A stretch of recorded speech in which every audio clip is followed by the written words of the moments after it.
देवता का हम ही घर बनावेंगे, हम ही भोग लगाएंगे, हम ही खिलाएंगे, हम ही उनका सारा खिदमत करेंगे और हमारे ऊपर जुर्म होगा तो चुन्हाने नुका जाएंगे, तो उनका खिदमत करने की क्या तुक है। घर में आग लगता है तो सांप छुछुनर कुत्ता बिलाई सब घर से निकल के भाजा, देवता जड़ जाता। जब वो अपना रक्षा नहीं कर सकता तो आपका क्या रक्षा करेगा। कबीर क्या कहे थे, पाहन पूजे हरि मिले तो मैं पूजू पहाड़। ये पत्थर पूज रहे हो, सांप का पूजा करते हो, माटी के सांप बना दिया उसको पूजते हो, जिंदा सांप मिलता है तो जुतिया के मार लाठी के पीट के मुआ देते हो। तो हम अपने पूर्वजों के दार्शनिकों के विचार को हम नहीं ध्यान दिए, हम नहीं समझे, और हमारा अहित करने वाला जो पुरोहित वर्ग है हमारा हमेशा एक्सप्लॉइट शोषण किया है, हम इंसान नहीं समझा, उसको हम भगवान समझ गए, पुरोहित समझ गए। प्रणाम करके आशीर्वाद लेना अच्छी बात है, तो सबको आशीर्वाद लेना चाहिए। तो भारत वर्ष में सबसे ज्यादा प्रणाम कौन किया, तो कोयरी कुम्हार, कानू कलवाड़, चमार, दुसाध, जादव, तत्वा, यही सा ना कि प्रणाम पंडित जी, प्रणाम बाबू साहब, तो निके रह जजमान, सुप्रीम कोर्ट के फैसला बा, ऊपर न उठिए, निके रह, प्रणाम प्रणाम। तो ये जो जात सबसे ज्यादा जिसको प्रणाम किया और टोकरी के टोकरी आशीर्वाद लेके कोठी बखारी में भरा, तो जो जितना आशीर्वाद लिया उसका उतना ही बिगड़ गया। ब्राह्मण क्षत्रिय कहियो आशीर्वाद ही छोड़ जात से न लिया, उसका उतना ही चकाचक है। इसका मतलब आशीर्वाद लेना बुरी बात है, प्रणाम करना बुरी बात है। मिट्टी के देवता को बना करके वही गजनी गोरी विदेशी सब आया, उसको तोड़ करके सोमनाथ के मंदिर में हिस्ट्री में पढ़े हैं ना कि 1026 में गजनी आया, सोने चांदी के देवी दुर्गा को तोड़ करके मुगदर से कूच करके 80 को खच्चर गधा हाथी पर लाद करके अफगान ले गया। जब सोने चांदी के देवी दुर्गा गजनी का एगो बाल नहीं टेढ़ कर सका, तो गिट्टी छड़ सीमेंट का हनुमान हमारा क्या दुर्गा बना बिगाड़ते। एक भी वैज्ञानिक आइंस्टीन, जेम्स वाट भारत में आज तक पैदा हुआ? भारत में एक ठो डार्विन कोई पैदा हुआ? भारत में औसे राम, राम रहीम, निर्मल बाबा, दाती महाराज, यही लोग पैदा, यही लोग पैदा करने का इनका धर्म शास्त्र है। धर्म शास्त्र नहीं है, वो हमारे समाज को गुलाम बनाने का वो तिक्रम है, तिक्रम का शास्त्र है। अगर बिजली के तार इस रास्ते से गई है तो इसको छुएगा आज तो करंट आज मारेगा कि 6 महीना के बाद मारेगा? आज मारेगा ना। तो जब करंट कोई नौजवान छुएगा, करंट मार देगा, नौजवान अगर मर गया, डेथ कर गया यहीं, तो हजारों आदमी देखेंगे कि इसको छूने पर मर जाता है, फिर कोई नहीं छुएगा, डरे नहीं छुएगा। और वो कौन सा चीज है, कौन सा ज्ञान है, क्या है कि मिट्टी का देवता बना दिया, मिट्टी के देवता को बना करके वही गजनी गोरी विदेशी सब आया, उसको तोड़ करके सोमनाथ के मंदिर में हिस्ट्री में पढ़े हैं ना कि 1026 में गजनी आया, सोने चांदी के देवी दुर्गा को तोड़ करके मुगदर से कूच करके 80 को खच्चर गधा हाथी पर लाद करके अफगान ले गया। जब सोने चांदी के देवी दुर्गा गजनी का एगो बाल नहीं टेढ़ कर सका, तो गिट्टी छड़ सीमेंट का हनुमान हमारा क्या दुर्गा बना बिगाड़ते। इसको कौन समझेगा? जिसको बाबा साहब अम्बेडकर, पेरियार, ज्योतिबा फूले, कबीर जैसा महामानव बहुत प्रयास किया, अथक प्रयास किया।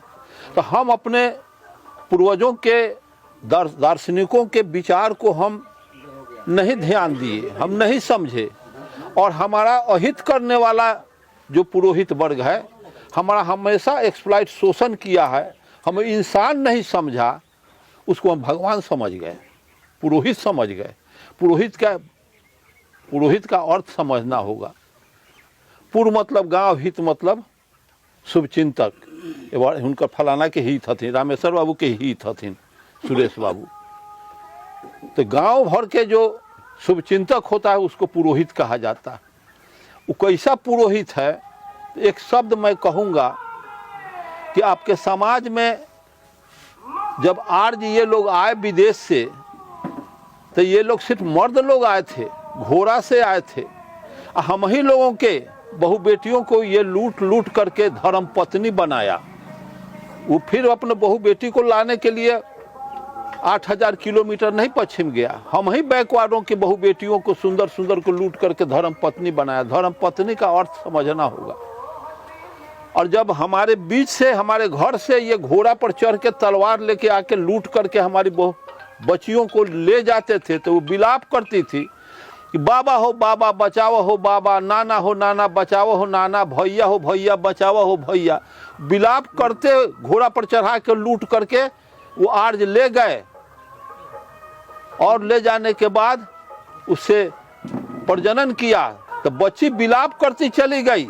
नंगा तलवार देख करके, रिष्ट पुष्ट आर्ज के बदन देख करके 90% बैकवर्ड सरेंडर कर गए कि इसका विरोध करेंगे तो काट देगा, बच्चियों को ले जाएगा।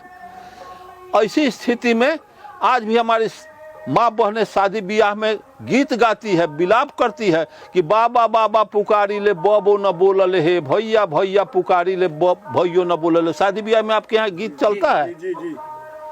आज भी विलाप हमारी माँ बहनें कर रही है, इतिहास का रिपीटेशन कर रही है, लेकिन समझ नहीं रही है कि हमारे समाज की महिलाएं, हमारे पुरुष भाई लोग नहीं समझ रहे हैं कि किस दिन। और ये भाई कहे हैं, और वो हमारी बच्चियों को मरवे में शादी कराता था वो लोग, ब्राह्मण लोग। और वो संस्कृत में जो उच्चारण आज सुने हैं ना, संस्कृत में वो कोई समझा है कि गाली दे रहा है कि आशीर्वाद दे रहा है। और आप जैसे इतना लोग हैं, कोई अगर आदमी आ गया इस सभा में तो सब कोई उठ के प्रणाम प्रणाम प्रणाम कीजिएगा, तो वो आदमी समझ जाता है कि I am superior than all, मैं सबसे सुपर हूँ, कि सब आते आते हमको रिस्पेक्ट देने लगा, प्रणाम करने लगा। और जिसको प्रणाम न कीजिएगा तो वो उसका कोई मान्यता उसमें नहीं होता है। ऐसी व्यवस्था, जब कब प्रणामे करना अच्छी बात है तो अच्छे कर्मों का अनुसरण तो सबको करना चाहिए। तो भारत में सबसे ज़्यादा प्रणाम करके आशीर्वाद लेना अच्छी बात है, तो सबको आशीर्वाद लेना चाहिए। तो भारतवर्ष में सबसे ज़्यादा प्रणाम कौन किया? तो कोयरी कुम्हार, कानू कलवाड़, चमार, दुसाध, जादव, तत्वा, यही सा ना कि प्रणाम पंडित जी, प्रणाम बाबू साहब, तो निके रह जजमान, सुप्रीम कोर्ट के फैसला बा, ऊपर न उठिए, निके रह, प्रणाम प्रणाम। तो ये जो जात सबसे ज्यादा जिसको प्रणाम किया, और टोकरी के टोकरी आशीर्वाद लेके कोठी बखारी में भरा, तो जो जितना आशीर्वाद लिया उसका उतना ही बिगड़ गया। ब्राह्मण या क्षत्रिय कहियो आशीर्वाद ही छोड़ जा से न लिया, उसका उतना ही चकाचक है। इसका मतलब आशीर्वाद लेना बुरी बात है, प्रणाम करना बुरी बात है। प्रणाम करने से अगर समाज का कल्याण होता, तो प्रणाम करना अगर अच्छी बात है तो अच्छे कर्मों का अनुसरण तो उसको भी करना चाहिए। कि अहिर कोयरी कुर्मी कानू के उम्रदराज पढ़ा लिखा के ओकरो छोकरावा को प्रणाम जादव भाई, प्रणाम गुप्ता भाई, प्रणाम चमार भाई, प्रणाम दुसाध भाई करना चाहिए, प्रणाम कोयरी भाई, ये सब करना चाहिए ना। तो उसके यहाँ ये प्रथा प्रचलन नहीं है, हमारे समाज में एक तरफा है। तो जो जितना आशीर्वाद लिया उसका उतना ही बिगड़ गया, जो किसी से आशीर्वाद न लिया उसका उतना ही चकाचक है। इसका मतलब आशीर्वाद लेना बुरी बात है। अब मानिए ना मानिए, खुशी आपकी, हम मुसाफिर हैं, कल अपने घर जाएंगे। जो बाबा साहब अम्बेडकर नहीं होते, अंग्रेज का आगमन इस देश में नहीं होता, तो अरुण गुप्ता आज यहाँ नहीं आता। और ये आप अगर समझते हैं तो ये भूल है। आज आप जो भी, आज भी आपका वो गंवई आए हैं, तो तनिका एक ठो उनके यहाँ गया है मंदिर का कोई केस, देखे होंगे आप लोग, तो कहते हैं कि जाओ ना, तुम आए हैं काहे के लिए, देवतावा को कह देना अपना वो घर खुद बना लेगा।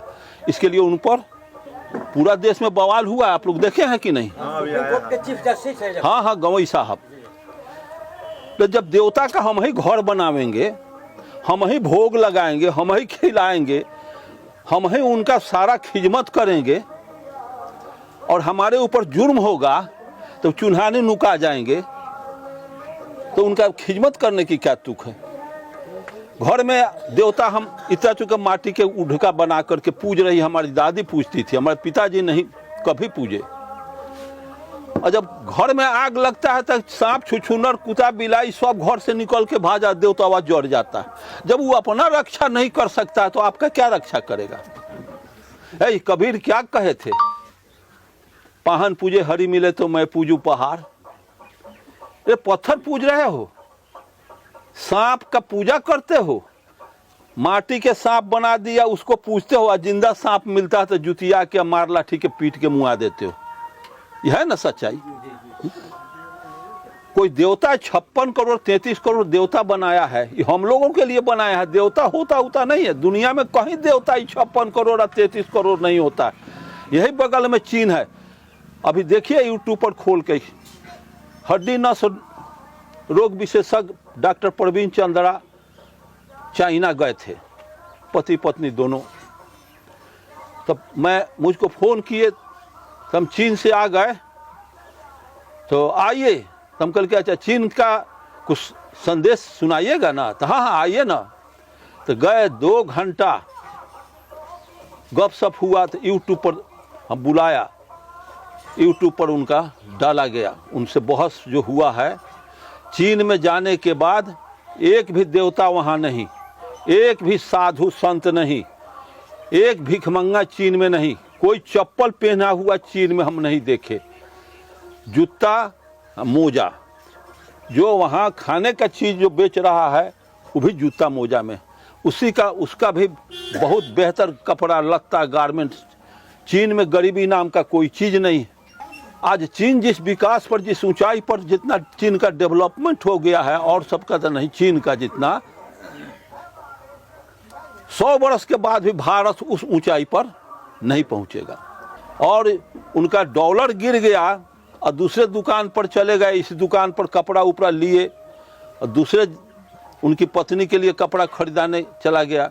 तो वहाँ जब पैसा निकालते हैं तो पैसा तो गिर गया था, उसी दुकान वहाँ पर निकाले, वहीं गिर गया $700।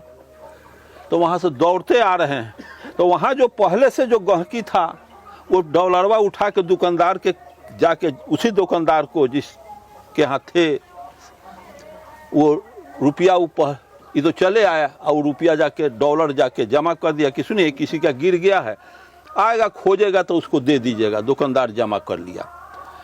तो वहाँ आगे के दुकान में जो ले रहे थे पत्नी के लिए अपना गारमेंट ले रहे थे, तो वहाँ से वो आए कि उसी दुकान पर गिरा है। तो दुकानवा पर जब आते हैं, इधर उधर देखते हैं, तो वो आदमी बुझ गया कि वही खोजता है जिसका खोया हुआ रहता है। क्या क्या कुछ गिर गया है? तो हाँ डॉलर गिर गया है। तो आइए इधर आइए। तुरंत एक चाइनीज को कहा कि फ़ोटो लो। बहु आदमी फ़ोटो लेने लगा, इंडियन थे, बगल में खड़ा हो गया और इनको डॉलर गिन करके दे रहा है, वो फ़ोटो ले लिया। तो ऐसा क्यों कर रहे हैं?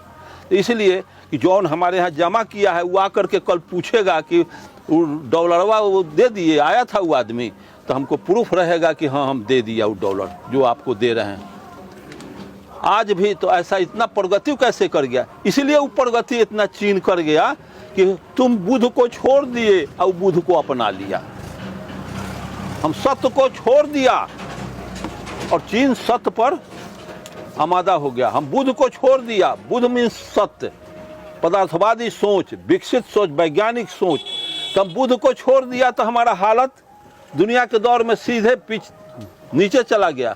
और जो बुद्ध को एक्सेप्ट कर लिया दुनिया के दौर में सबसे आगे। चीन में कहीं कोई झगड़ा होता नहीं, कोई कोर्ट कचहरी इस तरह का नहीं। इतनी पार्टियां चीन में नहीं है। एक कम्युनिस्ट पार्टी जो नीचे से चुनाव होकर जाएगा, कौन राष्ट्राध्यक्ष होगा, कौन क्या होगा, वो बस हो गया। इतनी कोई परेशानी नहीं। भारत में हर 1 मिनट में एक हत्या होता है, 1 मिनट में एक बलात्कार होता है। भारत में एक पर एक साधु, सारा साधु आसेराम निर्मल बाबा दांती महाराज है कि ना सच्चाई है? एक भी वैज्ञानिक आइंस्टीन जेम्स वाट भारत में आज तक पैदा हुआ? भारत में एक ठो डार्विन कोई पैदा हुआ? भारत में आसेराम राम रहीम निर्मल बाबा दांती महाराज, यही लोग पैदा करने का इनका धर्मशास्त्र है। धर्मशास्त्र नहीं है, वो हमारे समाज को गुलाम बनाने का वो तिक्रम है, तिक्रम का शास्त्र है। और इस व्यवस्था को हम गला लगाए हुए हैं, समझने की जरूरत है। और आप टोटल ब्राह्मणवाद में फंसे हुए लोग हैं, परिवार को फंसाए हुए हैं। आप देखते हैं कि बच्चों को भी फंसा दिया। बच्चा के गर्दन में हनुमान के, दुर्गा के तबीज पहनाए हुए, हाथ में बद्धी बांधे हुए, टीकी रखे हुए हैं, भुरुकुआ चनन किए हुए हैं, जिसको जगदेव प्रसाद बाबा साहब अम्बेडकर कहे थे कि ब्राह्मणवाद का क्या पहचान था? साफ कपड़ा 7 निशान।